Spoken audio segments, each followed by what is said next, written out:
Bismillahirrahmanirrahim. Assalamualaikum warahmatullahi wabarakatuh. Perkenankan kami pada saat ini ingin memberikan paparan atau penjelasan sedikit mengenai organochlorine pesticides.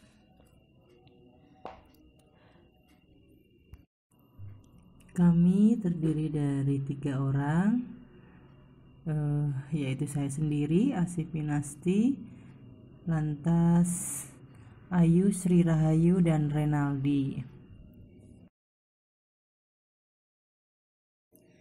Kita mulai dari pengertian. Apa sih organochlorine pestisida itu? Pestisida itu sendiri adalah semua zat atau campuran zat yang khusus untuk mengendalikan, mencegah, atau menangkis gangguan serangga, binatang pengerat, contohnya tikus ya, nematode, gulma, mikroorganisme lainnya yang dianggap hama kecuali virus, bakteri atau mikroorganisme yang lainnya yang terdapat pada manusia atau hewan. Pestisida mencakup bahan-bahan racun yang digunakan untuk membunuh jasad hidup yang mengganggu tumbuhan, ternak, dan sebagainya, dan diusahakan manusia untuk kesejahteraan hidupnya. Jadi pada asal mulanya diciptakan pestisida ini karena manusia itu merasa terganggu, kemudian ada beberapa mikroorganisme, gulma seperti tanaman yang mengganggu di sawah, binatang pengerat seperti tikus, hama-hama seperti wereng dan sebagainya kalau para petani. Kemudian diciptakanlah pestisida ini. Makanya dia digunakan sebagai untuk menunjang kesejahteraan hidup manusia. Lanjut. Sedangkan pestisida organochlorine atau biasa disebut juga sebagai hidrokarbon berklorin merupakan jenis pestisida yang tidak mudah larut dalam air. Perlu digarisbawahi ya, tidak mudah larut dalam air, namun mudah larut dalam minyak. Pestisida organochlorine ini merupakan jenis pestisida yang tidak mudah terurai di alam. Garis bawahi ya, tidak mudah terurai di alam. Jadi memang amat sangat persisten. Penggunaan pestisida organochlorine sendiri dilarang. Nah, itu karena ada dampaknya, nanti dilarang oleh pemerintah sejak tahun 1971 karena sifatnya persisten sehingga akan menimbulkan dampak negatif yang besar terhadap lingkungan dan makhluk sekitarnya. Klasifikasi pestisida organochlorine sendiri yaitu merupakan polutan yang bersifat persisten, tadi sudah disebutkan, dan dapat terbioakumulasi di alam. Jadi maksudnya terbio itu dia akan menumpuk terus-menerus karena tadi disebutkan dia tidak terurai. Terbioakumulasi di alam dan bersifat toksis kepada manusia, juga makhluk hidup lainnya. Organochlorine tidak reaktif, stabil, dan memiliki kelarutan yang sangat tinggi di dalam lemak. Memiliki kemampuan degradasi yang rendah. Oke, sekarang kita lanjutkan. Organochlorine termasuk ke dalam golongan pestisida yang bagus dan ampuh. Namun, dia memiliki banyak dampak negatif terhadap lingkungan. Tadi sudah disebutkan, dia terbioakumulasi dan persisten, sehingga dampak negatifnya sangat besar kepada lingkungan. Sebagai pestisida, sifat persistennya sangat menguntungkan untuk mengontrol hama. Jadi dia tuh positifnya ke hama dia itu sangat efektif dan bagus, ampuh, tapi negatifnya dia memiliki tidak terurai oleh lingkungan. Karena terdapat pula kemungkinan terjadinya bioakumulasi dan biomagnifikasi. Nah, itu berakumulasi, menumpuk, dan bermagnifikasi menjadi magma di dalam tanah dikarenakan karakteristiknya yang sulit terbiodegradasi dan kelarutannya yang tinggi dalam lemak. Maksudnya terbiodegradasi itu dia tidak bisa hancur di lingkungan, dan kelarutannya yang tinggi di dalam lemak. Dan organochlorine dapat terakumulasi dalam jaringan hewan yang prosesnya disebut biokonsentrasi. Kita pernah belajar bahwa perpindahan di dalam tubuh kita ada transportasi dari konsentrasi yang rendah, terutama memang yang larut dalam lemak itu yang mudah sekali eh, diproses gitu, karena tubuh kita memang mudah sekali hal-hal itu yang larut dalam lemak. Ini disebutkan oleh Karina SB, Julia E, and Victor J. Moreno pada tahun 2002. Kemudian salah satu jenis pestisida yang umum digunakan di Indonesia adalah golongan organoklorin. Ini diumumkan atau diistilahkan oleh Taro Mingkeng pada tahun 1992. Kelompok pestisida organoklorin mulai diperkenankan pemerintah pada pertanian sejak tahun 1950.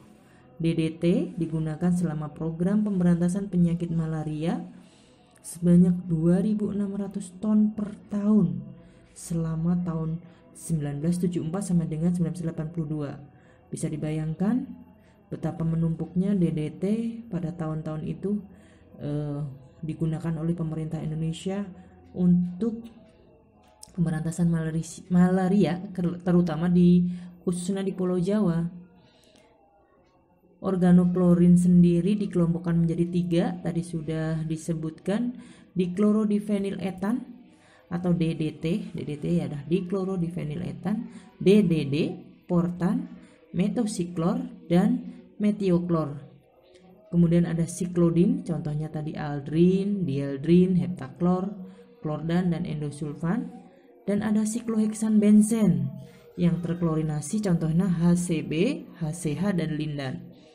Organoklorin merupakan pencemar utama, tadi sudah dijelaskan ya, sangat jelas bahwa dia itu terbioakumulasi dan tidak bisa diuraikan, maka dia merupakan pencemar utama dalam golongan persisten organik polutan yang sedang dimasalahkan oleh dunia, karena sifatnya, akibatnya yang ditimbulkan dari organoklorin itu adalah yang toksis kronis. Nah, jadi perlu digarisbawahi bahwa sisi positifnya dia itu begitu efektif membunuh kuman, hama, apalagi pertanian Indonesia saat itu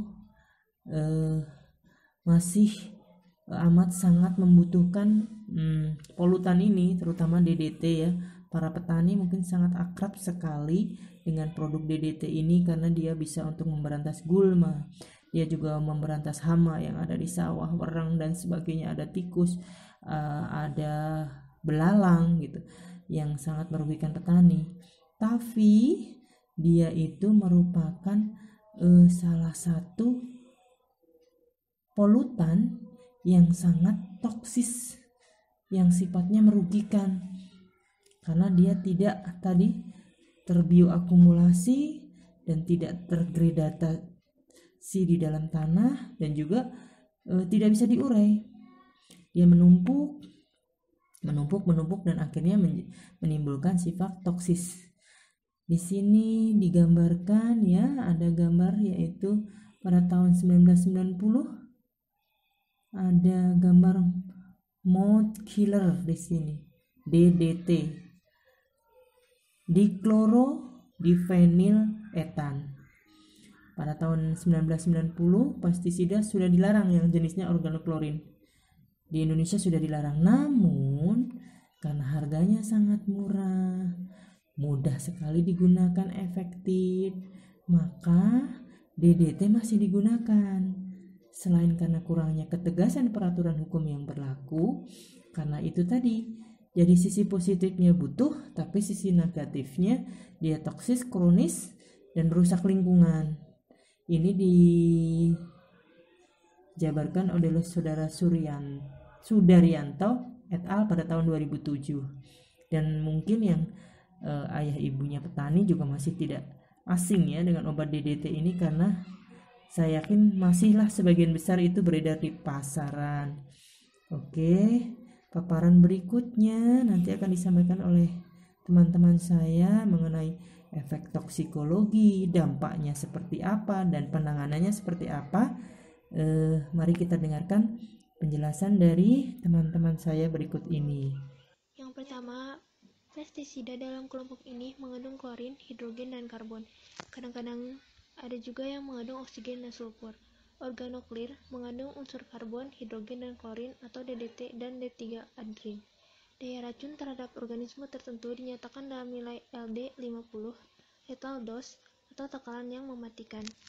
Yang kedua, senyawa-senyawa OK atau organoklin klorinat hidrokarbon sebagian besar menyebabkan kerusakan pada komponen-komponen selubung sel saraf, sehingga fungsi saraf terganggu. Peracunan dapat menyebabkan kematian atau pulih kembali.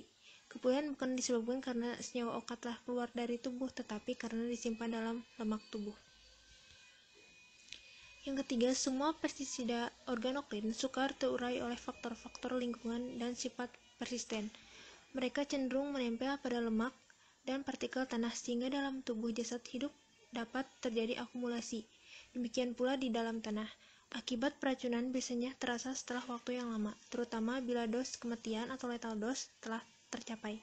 Hal inilah yang menyebabkan sehingga penggunaan OK pada saat ini semakin berkurang dan dibatasi. Efek lain adalah biomagnifikasi, yaitu peningkatan peracunan lingkungan yang terjadi karena efek biomagnifikasi atau peningkatan biologis, yaitu peningkatan daya racun suatu zat terjadi dalam tubuh jasad hidup karena reaksi hayati tertentu. Nah, di sini juga ada dampak organokrin pada tubuh. Jadi, berdasarkan toksisitasnya dapat digolongkan sebagai berikut. Yang pertama, sangat toksik. Itu ada adrin, edosulfan, dan diadrin. Yang kedua ada toksik sederhana. Itu ada klorden, DDT, lidane, dan heptaklor. Yang ketiga itu kurang toksik. Contohnya seperti benjan, heksaklorin, atau BHC. Keracunan karena senyawa organokrin seringkali terjadi. Pada umumnya, keracunan terjadi karena adanya kontak secara langsung dengan racun jenis ini. Apabila keracunan, pada umumnya racun ini langsung menyerang pada saraf pusat yang dapat menyebabkan kejang ataupun bisa menyebabkan koma, sesak nafas, serta bisa juga berujung pada kematian atau maut. Nah, organoklorin masuk ke tubuh korban melalui kulit. Bahan racun dapat memasuki pori-pori atau terserap langsung ke dalam sistem tubuh, terutama bahan yang larut, minyak, atau polar. Melalui mulut, racun dapat terserap seperti halnya makanan, langsung masuk peredaran darah. Melalui saluran pernapasan, racun dapat terserap ke dalam sistem tubuh dan dapat langsung mempengaruhi sistem pernapasan. Lalu, ada pengaruh racun dapat timbul segera setelah masuknya racun. Dalam hal ini, racun tersebut adalah racun akut. Gejala keracunan dapat pula terjadi lambat, setelah beberapa bulan atau beberapa tahun, dan di bahan racun penyebabnya disebut racun kronis. Racun jenis organokrin atau hidrokarboberklor seperti DDT atau klordan, lidane, merupakan racun kronis yang baru terasa efeknya setelah bertahun-tahun, karena diperlukan waktu yang lama untuk menumpuk atau akumulasi racun ini di dalam lemak tubuh. Sebaliknya, racun akut yang sebagian besar terdiri dari senyawa-senyawa larut dalam air, bekerja sangat cepat tapi tidak bersifat akumulatif dan mudah tercuci serta terurai menjadi komponen yang tidak beracun. Di sini ada struktur racun DDT yang tergolong senyawa organokrin. Dosis yang menyebabkan keracunan. Yang pertama, 1 gram lidan yang terkonsumsi oleh anak-anak akan menyebabkan kejang. Yang kedua, 10-30 gram terkonsumsi pada orang dewasa akan mendatangkan kematian atau maut. Yang ketiga, 3-7 gram aldrin dan klordan dan 2-5 gram diadrin yang terkonsumsi oleh anak-anak dan orang dewasa dapat mendatangkan kematian atau maut. Di sini juga ada ciri-ciri keracunan organokrin. Yang pertama, orang yang terkena racun organokrin pada awalnya akan mengalami mual hingga muntah-muntah yang kemudian disusul dengan jeritan-jeritan kebingungan, mengalami ketakutan, menggigil, kejang, gangguan pernapasan, koma, dan dimungkinkan untuk meninggal.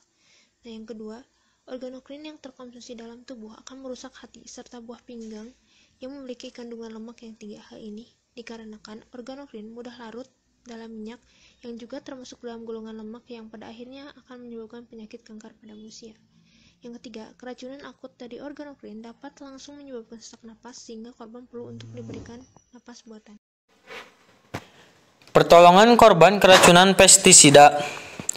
Pertolongan pertama pada korban keracunan. Tindakan pada kasus keracunan bila tidak ada tenaga dokter di tempat adalah sebagai berikut. Yang pertama, Tentukan secara global apakah kasus merupakan keracunan. Yang kedua, bawa penderita segera ke rumah sakit, terutama bila tidak sadar sebelumnya penderita dibawa ke rumah sakit. Mungkin ada beberapa hal yang perlu dilakukan bila terjadi keadaan sebagai berikut. Yang ketiga, bila zat kimia terkena kulit, cucilah segera atau sebelum dibawa ke rumah sakit dengan sabun dan air yang banyak. Begitu pula, bila kena mata air saja, jangan menggunakan zat pembersih lain selain air. Yang keempat, bila penderita tidak bernapas dan badan masih hangat, lakukan pernapasan buatan sampai dapat bernapas sendiri, sampai dibawa ke rumah sakit terdekat. Bila tanda-tanda bahwa insektisida merupakan penyebab, tidak dibenarkan meniup ke dalam mulut penderita. Yang keenam, bila sadar, penderita dapat diberi norit yang digerus sebanyak 40 tablet, diaduk dengan air secukupnya. Yang ketujuh, bila racun tertelan dalam batas 4 jam, cobalah memuntahkan penderita bila sadar. Memuntahkan dapat dengan merogoh tenggorokan atau jangan sampai melukai. Yang kedelapan, semua keracunan harus dianggap berbahaya sampai terbukti bahwa kasusnya tidak berbahaya. Yang kesembilan, simpanlah muntahan dan urin atau bila dapat ditampung untuk diserahkan kepada rumah sakit yang merawatnya. Yang terakhir, bila kejang diperlakukan seperti dibahas di atas. Kesimpulannya, sedangkan pestisida organoklorin atau biasa disebut juga sebagai hidrokarbon berklorin merupakan jenis pestisida yang tidak mudah larut dalam air namun mudah larut dalam minyak. Pestisida organoklorin merupakan jenis pestisida yang tidak mudah terurai di alam setelah digunakan. Penggunaan pestisida organoklorin telah dilarang oleh pemerintah sejak tahun 1971 karena sifatnya yang persisten sehingga akan dapat menimbulkan dampak negatif yang besar terhadap lingkungan dan makhluk hidup sekitarnya. Terima kasih, sekian presentasi dari kami. Mohon maaf bila ada kekurangan. Wassalamualaikum warahmatullahi wabarakatuh.